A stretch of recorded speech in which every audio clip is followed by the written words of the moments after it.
আজ আমি তৈরি করব রমজান স্পেশাল ডিম পেঁয়াজু। Welcome back to my channel S কিচেনের পক্ষ থেকে আমি শেফালি নিয়ে এসেছি আপনাদের জন্য আরও একটি নতুন স্বাদের নতুন রেসিপি, ডিম পেঁয়াজু। তার জন্য নিয়েছি এখানে 250 গ্রাম পেঁয়াজ। দেখুন এরকম কুচি করে কেটে নিয়েছি, একটু মোটা করেছি। তো পেঁয়াজটা কিন্তু আমি কেটে 3 থেকে 4 বার ধুয়ে জলে 10 মিনিট মতো ভিজিয়ে নিয়েছি, যাতে কালো যে একটা কোয়াশ থাকে সেই কোয়াশটা বেরিয়ে যায়। আর নিয়েছি দুটো ডিম। ডিম দুটো আমি সিদ্ধ করে এক একটা ডিম 4 টুকরো করে কেটে নিয়েছি। আরও অন্য অন্য উপকরণও আছে। আমার আরও নিত্য নতুন রেসিপি পেতে আমার চ্যানেলটিকে সাবস্ক্রাইব করুন আর পাশে থাকা বেল আইকনটিকে অল করে রাখুন, যাতে সবার প্রথমে আমার নোটিফিকেশান আপনার কাছে পৌঁছে যায় আর আপনি অতি সহজেই দেখে নিতে পারেন। দেখুন পেঁয়াজগুলো যতটা সম্ভব চেপে জল থেকে তুলে নেব।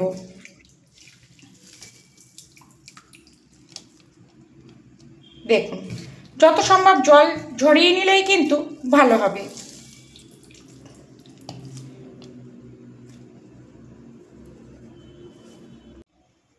দেখুন পেঁয়াজ আমি তুলে নিয়ে অফ ক্যামেরায় দিয়েছি পরিমাণ মতো লবণ, আর দিয়ে দেব পরিমাণ মতো হলুদ।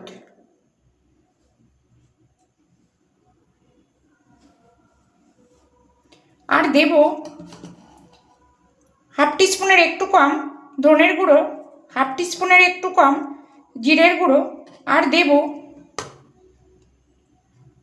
পরিমাণ মতো লঙ্কার গুঁড়ো, কেননা এখানে আমি একটু কাঁচা লঙ্কার ব্যবহার করব। দেখুন আর এখানে দিয়েছি পরিমাণ মতো কাঁচা লঙ্কা কুচি, আর দিয়েছি আদা কুচি। এই যে আদা কুচিটা দিলে কি যখন মুখে পড়বে খেতে কিন্তু অসাধারণ টেস্ট লাগবে। তো এটা মেখে আমি 10 মিনিট মতো রাখবো। একটু হাত দিয়ে কিন্তু এরকম চটকে চটকেই মাখতে হবে। তো আমি 10 মিনিট পরে ফিরে আসছি। দেখুন আমি ঠিক 10 মিনিট পরে ফিরে এসেছি। দেখুন আর কতটা জলও কিন্তু বেরিয়েছে, আর পেঁয়াজ কিন্তু অনেকটাই নরম হয়ে গেছে।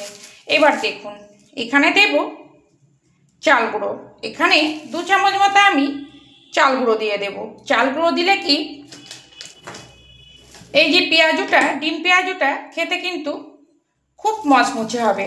আর দিয়ে দেব দেখুন অল্প একটু খাবার সোডা। দেখেই কিন্তু বুঝে নিন খাবার সোডা মানে আর কি বেকিং সোডা, বেকিং পাউডার নয় কিন্তু। এবার দিয়ে দেব বেসন। এখানে আমি খুব বেশি বেসন ব্যবহার করব না, ঠিক বাইন্ডিংয়ের জন্য যেটুকু প্রয়োজন সেইটুকুই কিন্তু ব্যবহার করব।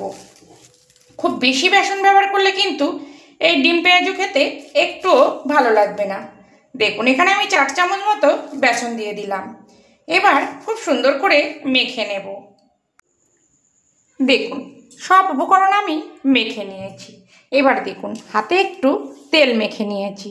তেল না মাখলেও কিন্তু কোনো সমস্যা নেই। এবার দেখুন এইভাবে হাতের মধ্যে কিছুটা পেঁয়াজ আর যে অন্য উপকরণ আমি মেখে রেখেছি দিয়ে দেব।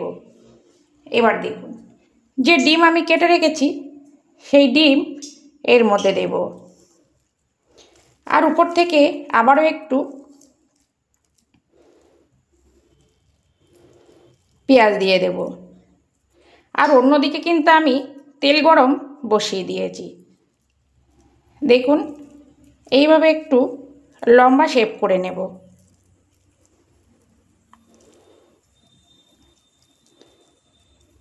দেখুন একইভাবে আমি সবগুলো গড়ে নিয়ে ফিরে আসছি, তবে আমি একটু মোটা মোটা করছি। আপনারা চাইলে অল্প পেঁয়াজের মিশ্রণ দিয়ে কিন্তু একটু ছোট ছোটও করে নিতে পারেন।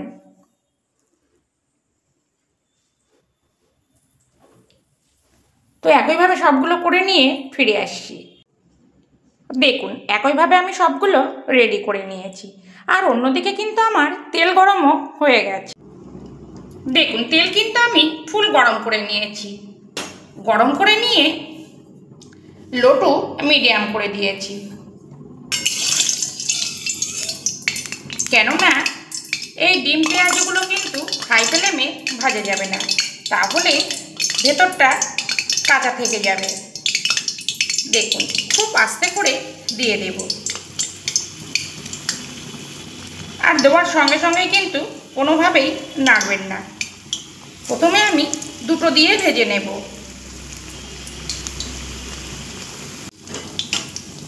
দেখুন এবার আমি আস্তে করে উল্টে দেব। আবারও বলছি, কোনো মতেই কিন্তু হাই ফ্লেমে ভাজবেন না, তাহলে কিন্তু ভেতরটা কাঁচা থাকবে আর উপরটা সঙ্গে সঙ্গেই লাল হয়ে যাবে। আর এরকম লো টু মিডিয়াম করে ভাজলে উপরটা হবে পুরো একদম মুচমুচি। দেখুন গ্যাসের জোরটা একটু বাড়িয়ে দিয়েছি আর আমার এখানে 90% মতো ভাজা হয়ে গেছে। তো আমি ঠান্ডা করে নিয়ে আর যে 10% বাকি আছে সেটা আমি ভেজে নেব। দেখুন দেখতে কত সুন্দর হয়েছে, খেতেও কিন্তু অসাধারণ হয় এইভাবে ডিম পেঁয়াজু তৈরি করলে। তো বাকিগুলো সব একইভাবে ভেজে নিয়ে ফিরে আসছি। দেখুন সবগুলো কিন্তু আমি ভেজে ঠান্ডা করে নিয়েছি। আর দেখুন এদিকে তেলও কিন্তু আবার একটু গরম করে নিয়েছি। দেখুন আবার এই ঠান্ডা ডিম পেঁয়াজগুলো তেলের মধ্যে দিয়ে দেব। দিয়ে বাকি যে 10% বাকি ছিল সেটা আমি উল্টে পাল্টে ভেজে নেব।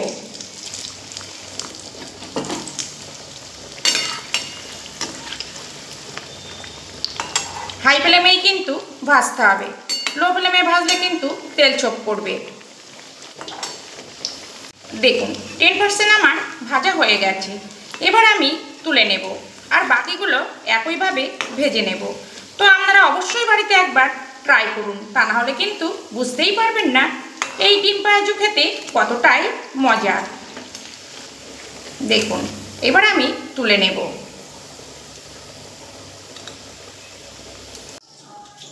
দেখুন একইভাবে আমি সব ডিম পেঁয়াজগুলো ভেজে নিয়েছি আর দেখতে দেখুন কত সুন্দর হয়েছে, খেতেও কিন্তু অসাধারণ। তো আপনারা অবশ্যই ইফতার টেবিলে এরকম একটা নাস্তা রাখুন, দেখবেন পুরো জমে যাবে।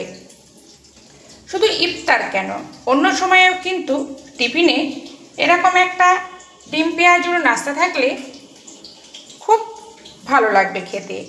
সঙ্গে একটু যদি চা থাকে তাহলে তো আরও জমে যাবে। তো আপনারাও এভাবে তৈরি করুন, আশা করছি খেতে খুবই ভালো লাগবে। তো আমি আবার ফিরে আসবো নতুন কোনো রেসিপি নিয়ে। তো এটা কিন্তু আপনারা সসের সঙ্গেও পরিবেশন করতে পারেন।